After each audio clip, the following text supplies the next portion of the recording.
What if the very thing society tells you will make you stronger is actually the source of your greatest weakness? We are told to seek support, to talk about our feelings, to find a shoulder to lean on. And while this advice comes from a good place, it is built on a profound misunderstanding of human psychology. It is a trap, a comfortable, warm, and inviting trap that keeps men in a state of perpetual emotional childhood. This is the deception of support. It's the subtle poison that convinces you that your stability must be outsourced, that your inner peace depends on someone else's validation. The mentally strong know something the weak don't. They understand a truth that has been intentionally buried under layers of modern comfort seeking. They know that true strength is not found in another person's arms, but in the unshakable foundation of your own mind. In the next hour, we will deconstruct this deception. We will replace it with a Stoic framework for building an inner citadel so powerful that no external event can breach its walls. This is not about becoming cold or emotionless. It is about becoming the master of your emotional world, not its slave. Before we begin, I have one question for you. What does the word support truly mean to you right now? Write your initial thought in the comments below. Let's see if it changes by the end. We live in an age of outsourced emotions, a culture where every moment of discomfort is diagnosed, medicalized, and treated with a prescription of external validation. Feeling anxious? Talk to someone. Feeling angry? Vent. Feeling lost? Seek guidance. The message is always the same. The solution lies outside of you. This creates a dangerous dependency. It trains your mind to believe that you are incapable of handling distress on your own. It turns you into an emotional consumer, constantly searching for the next hit of sympathy or understanding to feel whole. This is a recent phenomenon. For millennia, the archetypal strong man was defined by his self-reliance, his ability to endure hardship, to regulate his own emotions, and to be a rock for others, not a sponge that soaks up the anxieties of the world. This is not a call to return to some mythical past of silent suffering. It is a call to reclaim an essential part of your masculine power, the power of your own mind to be its own refuge. The mentally strong man understands this. He sees the modern world's obsession with support, not as a sign of progress, but as a symptom of a deep, collective fragility, and he consciously chooses a different path. Let's begin by dissecting what we can call toxic support. This is the most common form you will encounter. It feels good in the moment, but it is corrosive to your character over time. Toxic support is primarily based on validation, not truth.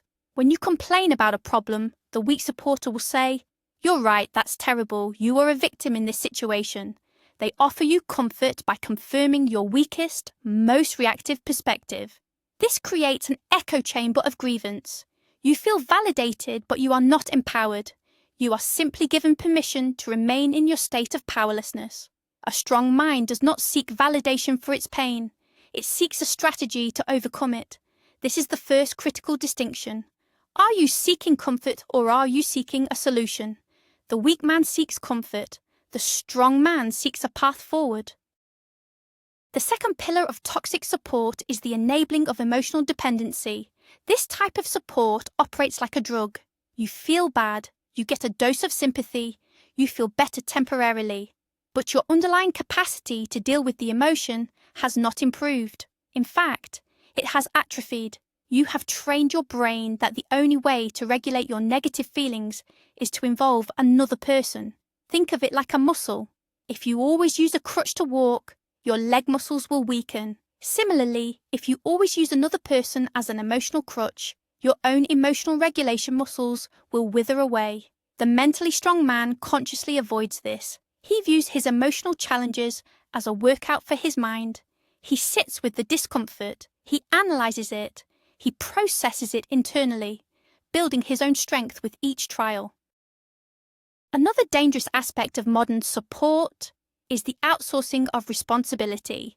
When you constantly vent to others, you are subtly shifting the burden of your problem. You are no longer the sole owner of your situation. You have made someone else a co-owner of your emotional state.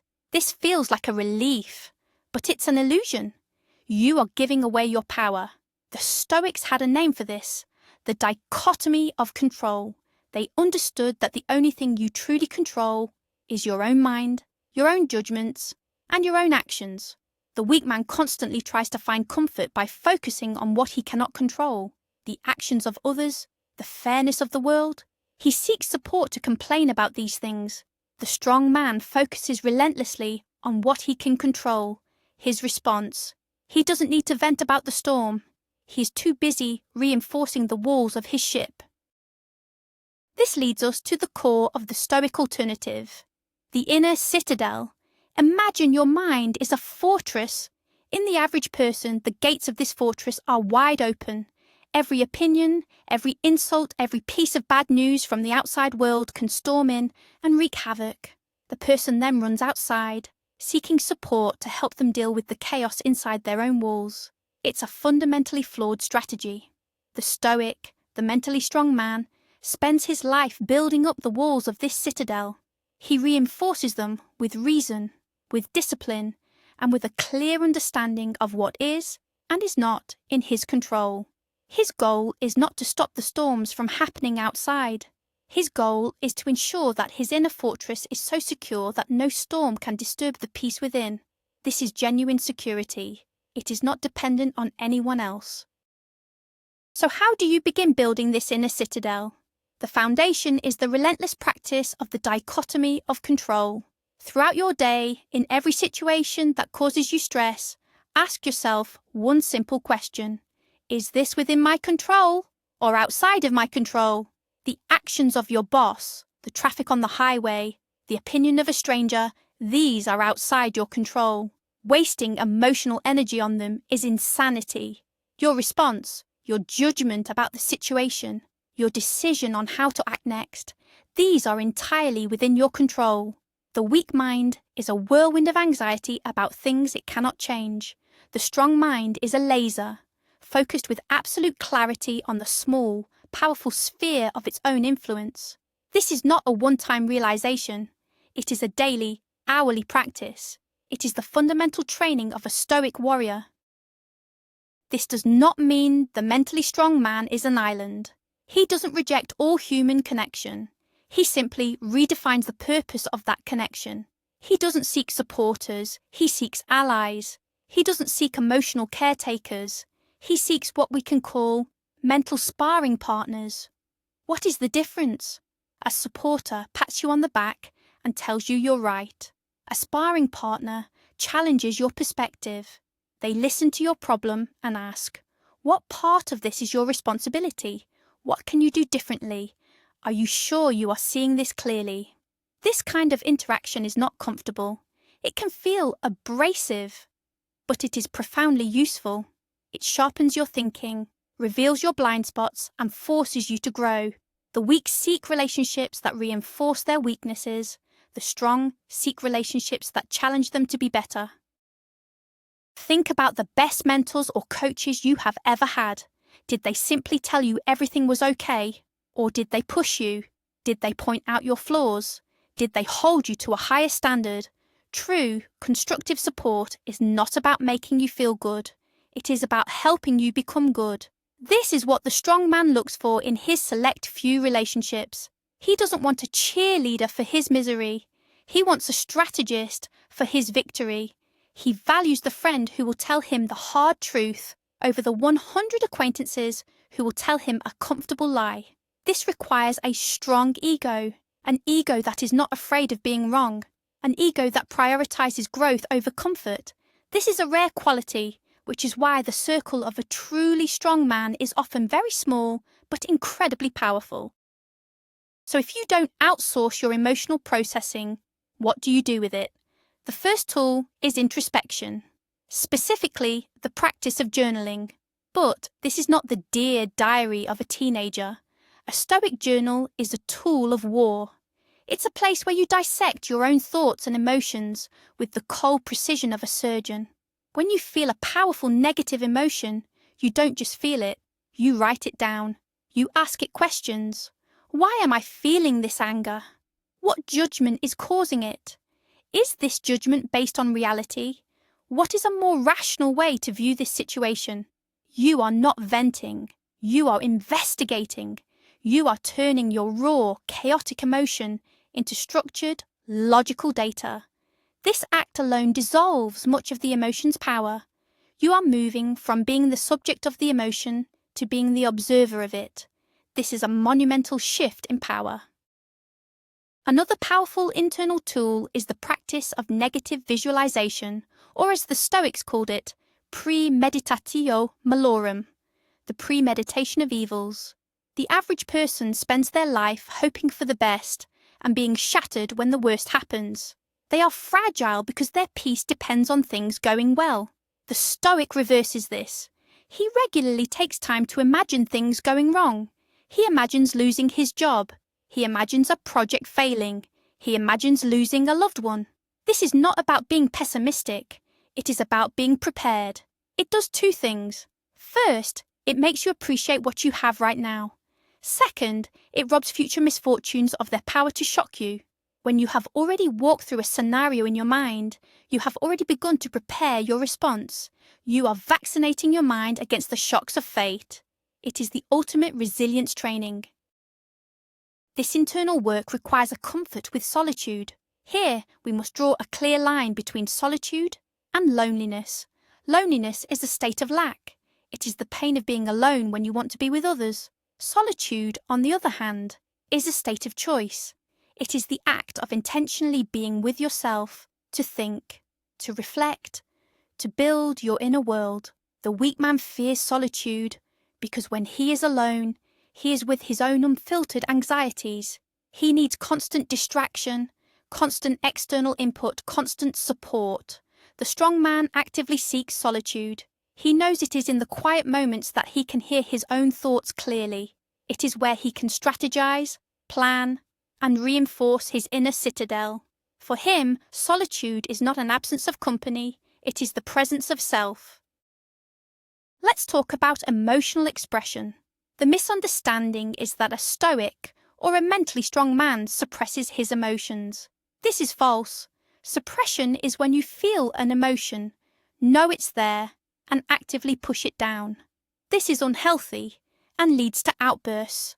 The Stoic does not suppress. He interrogates. When anger arises, he doesn't pretend it isn't there. He stops. He acknowledges it. He asks, "Why are you here?" He dissects it with reason until it dissolves. It's the difference between damming a river, which will eventually burst, and diverting its water into irrigation channels where it can be put to productive use. He transforms destructive emotional energy into constructive action by applying logic and reason as his filter. He is not emotionless. He is the master of his emotions. So how does this reframed man interact with a world that is addicted to toxic support? He becomes an anchor, not a sponge. When a friend or colleague comes to him in a state of emotional distress, his first instinct is not to offer platitudes like everything will be okay. His instinct is to listen, and then to gently guide them back to their own power. He asks questions. What do you think is the best course of action? What part of this situation can you control? He offers perspective, not pity. He reflects their own strength back at them, rather than confirming their sense of victimhood. This can be jarring for people who are used to simple validation. Some will find it cold, but those who are truly seeking to grow will find it to be the most valuable form of support they have ever received. This creates a powerful social dynamic. The man who is a master of his own emotional state, who does not need anything from anyone, becomes a source of immense gravitational pull. People are drawn to strength and stability, while the man who constantly needs support repels others over time. He becomes an energy drain. The self-reliant man becomes a source of energy. He is a calming presence in a crisis. He is a rational voice in a storm of panic. He leads not by telling people what to do, but by the example of his own unshakable composure. This is true leadership.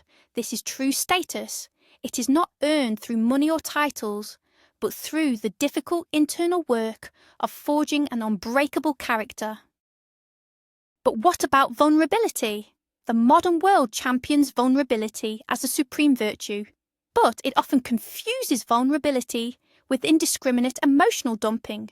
The mentally strong man understands the difference. He practices what can be called strategic vulnerability.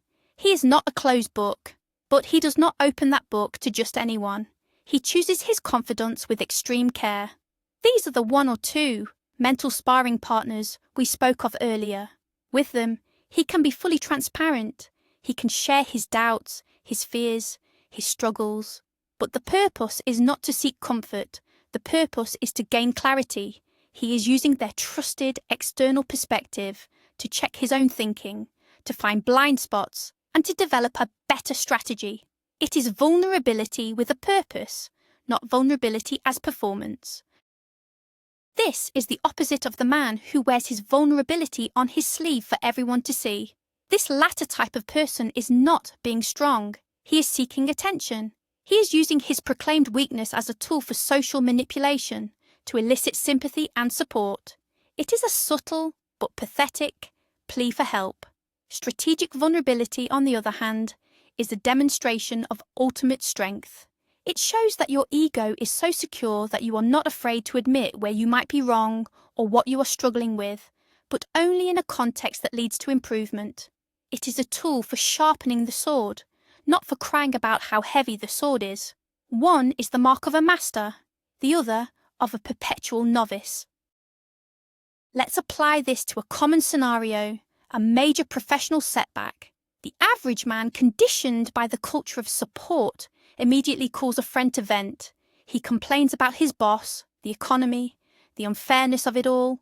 He gets the expected sympathy. He feels a temporary relief. But his position has not changed. He is still a victim of circumstance in his own mind. The mentally strong man's response is different. He first retreats into solitude. He takes a long walk. He opens his journal. He dissects the situation. What mistakes did I make? What can I learn from this? What are my immediate, controllable next steps? He owns the failure completely, because in owning it, he reclaims his power over it. He is not a victim. He is a student of his own mistakes. Only after this internal work is done, might he choose to speak to a trusted ally. But the conversation will be different. He will not say, "This terrible thing happened to me." He will say, "I am facing this challenge. Here is my analysis of how I failed. Here is my plan. Do you see any flaws in my logic? Do you see the profound difference?" The first is a plea for sympathy. The second is a request for a strategic review. The first is an act of weakness. The second is an act of strength. This is the entire philosophy in action. It is about transforming every life event, especially the negative ones, into an opportunity for an exercise in virtue and an increase in personal power.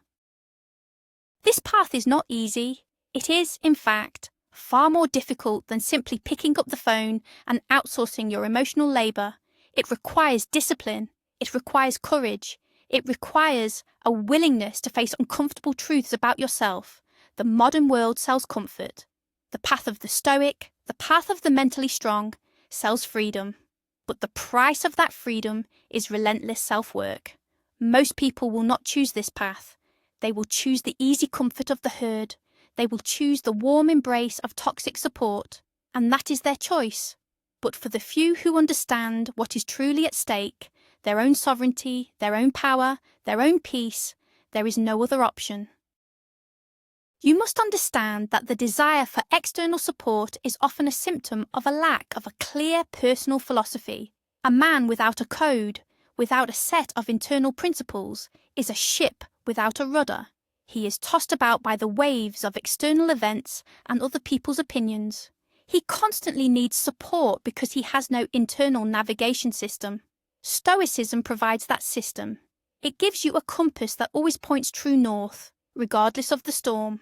Your principles, the dichotomy of control, the focus on virtue, the acceptance of fate, become your ultimate support system. It is a system that can never be taken away from you. It is built inside the walls of your own mind. Ultimately, the deception of support is that it promises you strength, but delivers dependence. It promises you connection, but delivers fragility. The mentally strong know that the ultimate support system is the one you build inside yourself. It is a system forged from reason, discipline, and the courageous acceptance of reality. When you have this, you no longer seek support from the outside world. Instead, you become a source of strength for the outside world. You are no longer a man who needs a rock to lean on. You are the rock. This is the final destination of this journey. It is the transformation from a boy who seeks comfort to a man who embodies strength. It is the difference between being a liability in a crisis and being the asset that everyone turns to. This is the power that is available to you if you are willing to do the work. We have covered a great deal of ground. We have dismantled the modern myth of support and illuminated the Stoic path to genuine mental fortitude. If there is one thing you take away from our time together, let it be this: true support is not about finding a shoulder to cry on. It is about building your own shoulders strong enough to carry any weight it places upon them. The goal is not to find external validation, but to become your own validator. The goal is not to outsource your stability, but to become the source of it. This is the truth that the mentally strong understand. They are the architects of their inner world, the masters of their own minds. And by watching this, by absorbing these ideas, you have shown that you are one of the few who is capable of walking this path. You are part of an intellectual elite that chooses strength over comfort and freedom over dependency. Thank you for your time and for your focus. It is the most valuable currency you have. If these ideas resonated with you, subscribe and join our community of men who are dedicated to building lives of purpose and power. Now let's return to the beginning. After hearing all of this, how has your definition of support evolved? Share your new perspective in the comments below. I want to read how your thinking has shifted.